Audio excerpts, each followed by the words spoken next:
All right, guys, I'm standing here in one of the most infamous sections of a Supercross track, the whoops. Very difficult. I figured we needed to bring an expert in on this, so James Stewart, I used to love whoops. The bigger, the better. What's your take?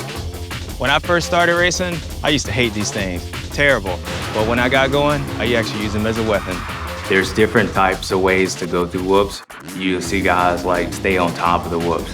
And then you have the other type where you're jumping through whoops. Usually not the fastest, but it's the safest and the easiest way to go through them. You drive a car, but if you put like 20 speed bumps in a row, the slower you go, you start going up and down a lot. But if you hit it faster, you get a like a ta-ta-ta-ta-ta-ta. Well, this is kind of the same thing in the whoops. The more speed I could carry into the whoops, easier and the less path of resistance. In the beginning part of the day, the whoops are fresh and they're the easiest. You get more tire plant on it, continue traction, moving forward. As the bikes go through, they start taking out chunks of them. And then so you have less plant from the rear tire. If you don't have plant, you don't have drive through it.